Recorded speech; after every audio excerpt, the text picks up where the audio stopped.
हमको हम लोग अष्टावक्र गीता पढ़ रहे हैं। अष्टावक्र गीता में 11वां प्रकरण सूत्र 7वां। 11वां प्रकरण सूत्र 7वां। अष्टावक्र जी बोल रहे हैं।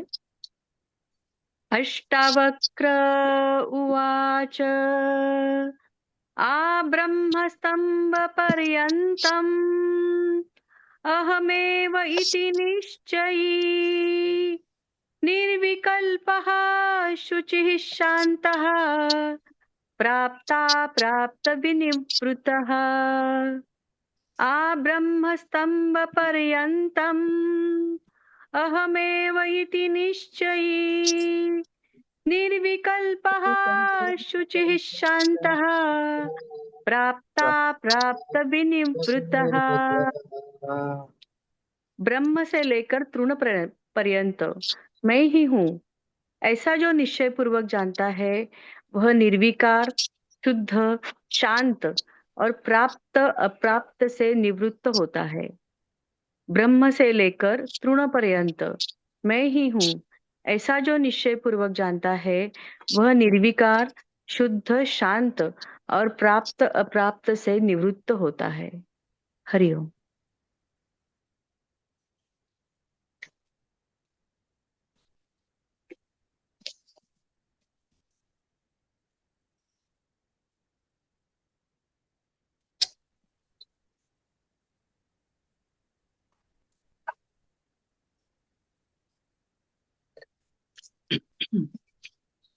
ब्रह्म से लेकर इनके तक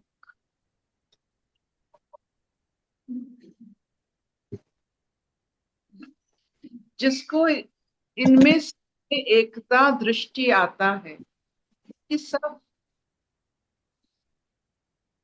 एक ही चेतना का अंश, जो अपने स्वल्प ज्ञान के माध्यम से, अज्ञान के माध्यम से ये एक को अनेक भाव में विभक्त नहीं करता। एक को अगर आप अनेक कर दोगे तो अराजकता सृष्टि होता है अपने मन में। अगर अपने परिवार को एक मानोगे उसका असर अपने मन में अलग होगा। अगर हर एक परिवार के सदस्य को अलग अलग मानोगे उसका हमारे मन के ऊपर उसका असर अलग होगा। आपको लगेगा कि सबको, ये अनेकों को आपको चलाना है। अगर आप उसे एक मानते हो तो इसमें कोई अराजकता नहीं रहता, कोई द्वंद्व नहीं रहता। आपने देखा होगा रमण महर्षि इस व्याख्या को बार बार कहते हैं। हम भी थोड़ा इसे सुन ले, समझ ले।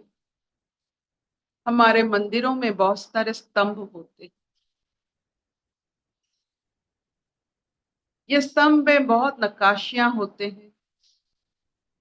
एक स्तंभ में 4 हाथी एक पत्थर को उठा रहे हैं। ये व्यतीत होता है थोड़ी 4 हाथी पत्थर को उठा रहे हैं या पृथ्वी ये सबको उठा रहा है।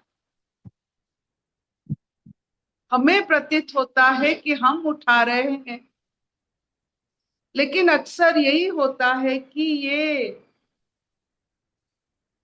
ब्रह्म से लेकर तिनके में जो है वही सब कुछ कर रहा है। हम सिर्फ प्रतीत होते होते हैं। जैसे बेलाल ने महाभारत युद्ध में देखा था कि सुदर्शन चक्र यानी समय का चक्र सब कुछ कर रहा है, लेकिन सब हाथ पैर जरूर हिला रहे हैं। जो व्यक्ति ये अराजकता, ये विविधता उसके मानसिक स्तर पर नहीं होता है, सब में वो एकता ही देखता है। वो अपने प्राप्ति और अप्राप्ति के हिसाब नहीं रख सकता है। उसको कोई कुछ भी प्राप्त कर, अराजकता में प्राप्ति होती है। अगर सब एक है, आप प्राप्त क्या करोगे? जैसे हमारे देश की जब ये आए थे, वो हमें विभाजन किए, कैसे अराजकता सृष्टि कैसे किए? Divide and rule. जो यहाँ अपने इंद्रियों की माध्यम से अपने अहंकार को सचेतन करना चाहते हैं, वो अराजकता सृष्टि करते हैं, उसका फायदा लेते हैं। लेकिन जो ब्रह्मज्ञानी है, उसको उसमें कोई दिलचस्पी नहीं है, यहाँ अपने राजत्व करने की कोई उसमें इच्छा नहीं होती है, क्योंकि वो ब्रह्म है, वो जानता है। ये स्वल्प समय के लिए कुछ सांसारिक सुख तो नहीं कह सकते हैं, प्रतिपत्ति के लिए ये अराजकता सृष्टि करके उसमें अपने अहंकार को तुष्टि करे, ये कोई ब्रह्मज्ञानी नहीं करेगा, कोई नहीं करेगा।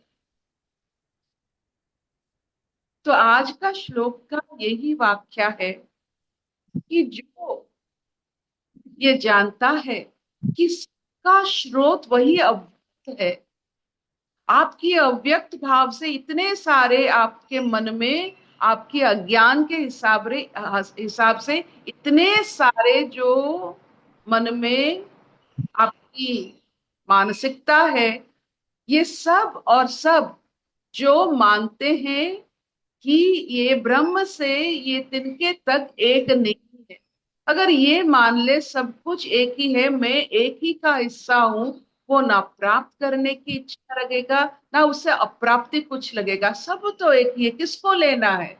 सब तो आप खुद ही का है, ये सब खुद का है।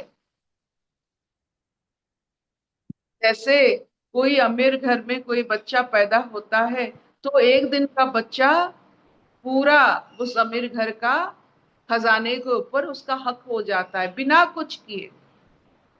तो अगर हम संसार में है, तो ये सब हमारा ही तो है, हम भी तो बच्चे हैं।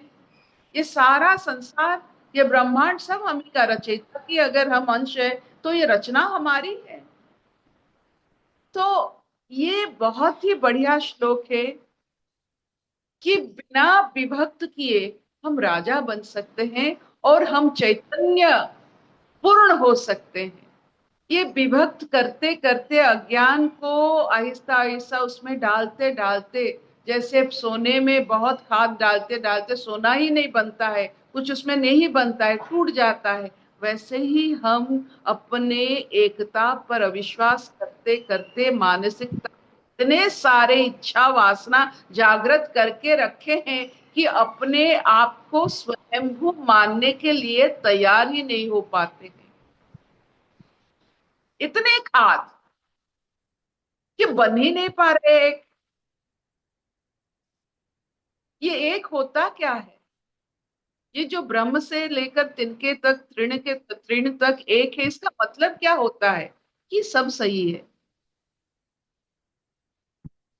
अपने सोच के हिसाब से, अपनी अविद्या के हिसाब से अगर आप देखेंगे, तो हमको लगेगा कुछ सही नहीं है। अभी ट्रम्प ईरान में जो कर सही है, वो उस समय का परिस्थिति के हिसाब से सब कुछ सही हो रहा है, सब एक है। इसे उथल वल्कानो सही है, वल्कानो सही नहीं है, आप कह पाएंगे? ये क्यों उठा है? क्योंकि यही प्रकृति है। प्रकृति का नियम के हिसाब से सब क्या होता है। तो ये प्राप्ति अप्राप्ति उसके लिए होता है जो एक नहीं मानता, जो अविद्या के कारण उसके मन में युद्ध चल रहा है। क्या इतना चलेगा? हाँ मम्मा। है। नमस्कार अर्पिता जी, मेरा एक क्वेश्चन है। जैसे अभी आपने कहा वॉल्केनो तो मतलब प्राकृतिक है, मींस ऐसे वॉल्केनो, थंडर स्टॉर्म जो भी है उसको हम सही कहते हैं। लेकिन अगर कोई इंटेंशनली, जैसे आप ट्रम्प का या कुछ भी दुनिया में गलत कर रहा है, उसको ये हाँ, सही। सब कुछ सही है। यही तो है ना। अगर चार हाथी आपको लग रहा है कि वो अपने माथे पर पूरा संसार रखे हुए उससे प्रतीत होता है, लेकिन हालांकि वो सब पृथ्वी ही धारण कर रही है। वैसे हर इच्छा यहाँ जहाँ स्रोत वही अव्यक्त भाव है, वहीं से सब कुछ आता है। तो अगर ये हो रहा है, ये सही है। हमारे सोच से कुछ नहीं होता, हमारे सोच से कुछ नहीं होता। हमारे सोच सही होने से सब कुछ होता है। आप एकता में अगर एक सोच लगाते हो, वही सही होता है। आप जब परिवार को खंडित करके देख रहे हो और उसमें अपना अपना सोच डाल रहे हो, वो खंडित होता चलेगा। अगर एक मानकर कुछ कह रहे हो, वो जोड़ता रहेगा। वही बात अगर वो एक के लिए है तो खंडित होता है, अगर वो सबके लिए है तो वो जोड़ता है। वही बात आप घर में देखो। ये आप ये करो, मतलब मेक एन एक्सपेरिमेंट। एक बात ऐसे करो कि आप सबको कह सकते हो, उसमें सबको ही जोड़ जाएंगे।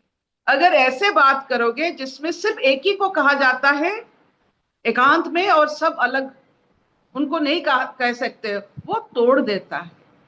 तो आप अगर एकता को जानते हो, मानते हो, और एक बात जिसमें जुड़े सब वो आप पहचानते हो, तो आप देखोगे सब कुछ सही है। सब कुछ सही है। ये उथल पुथल जो आप सोच रहे हो यहाँ कुछ, जैसे आप सोचिए आर्यव्रत में, जहां उस समय द्वापर युग में फिर भी धर्म था, फिर भी वहां इतना बड़ा ईश्वर की होते हुए भी इतना बड़ा युद्ध हो गया। वो, वो गलत था।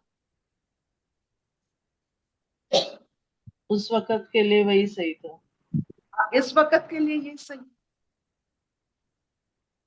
अर्पिता जी, जो मुझे समझ आ रहा है आपने जो बोला है, आप प्राप्ति इंद्रियों तक सीमित है, आप हमें इंद्रियों से ऊपर उठा रहे हैं। एक मानने से प्राप्त क्या करोगे? आप तो वही हो, उससे क्या प्राप्त करोगे? मतलब सोना जो है, हीरा जो है, जवाहरात जो है, जो जो मतलब वो जो लोग, वो जो व्यक्ति इतना बड़ा काम कर रहे हैं, वो भी आप हो। तो आपको अगर चारों तरफ आप ही दिखे तो प्राप्त क्या करोगे? सब तो आपका है। एक धनिक व्यक्ति अपने सोफा को लेकर कहता है मैं, ये मेरा सोफा है, नहीं। तो इसका मतलब यही होता है, हमारे अज्ञान की बल पर हम बहुत दुर्बल हो जाते हैं, और अराजकता के कारण हम इतना समय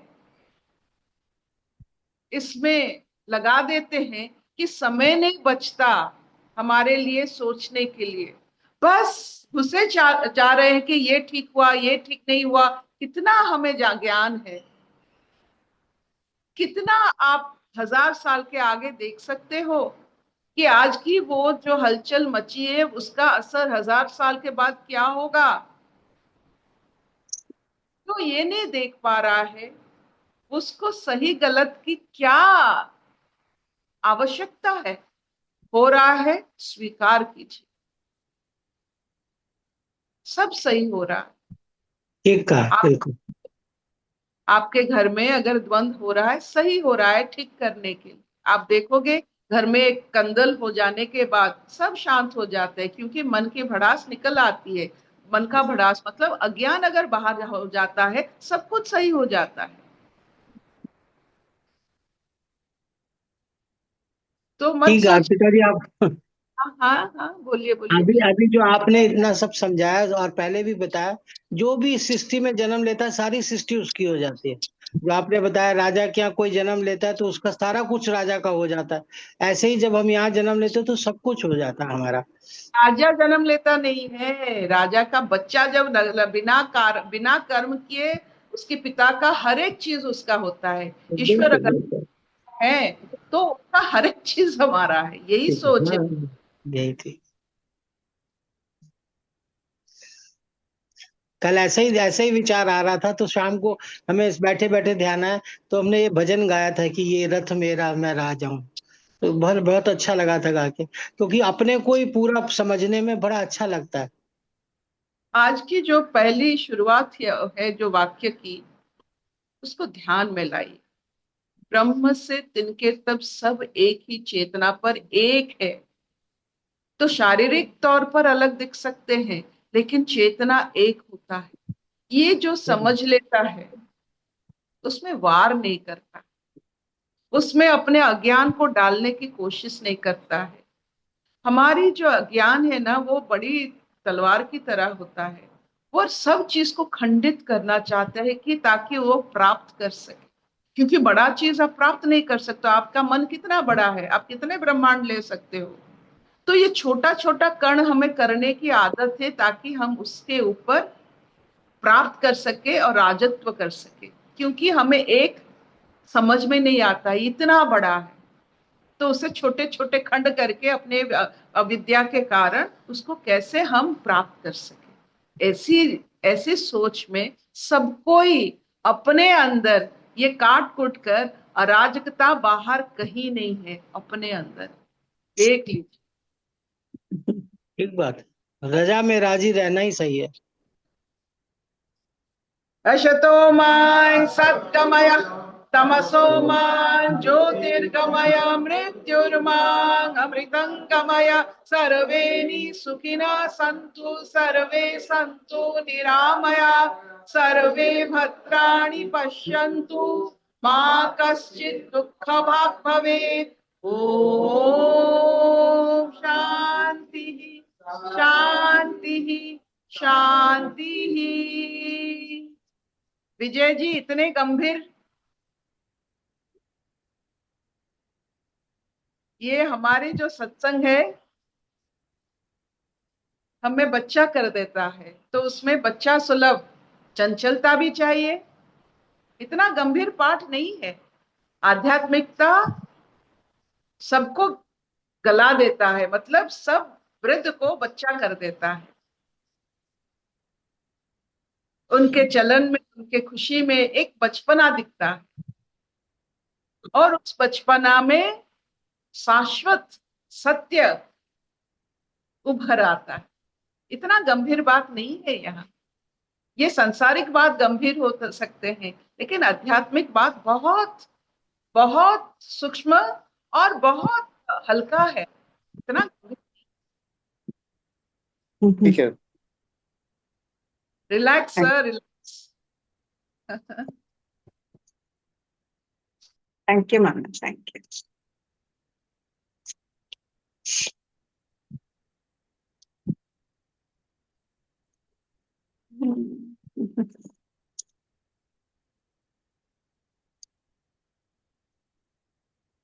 क्या मनीषा जी, आपको क्या गलत लगा?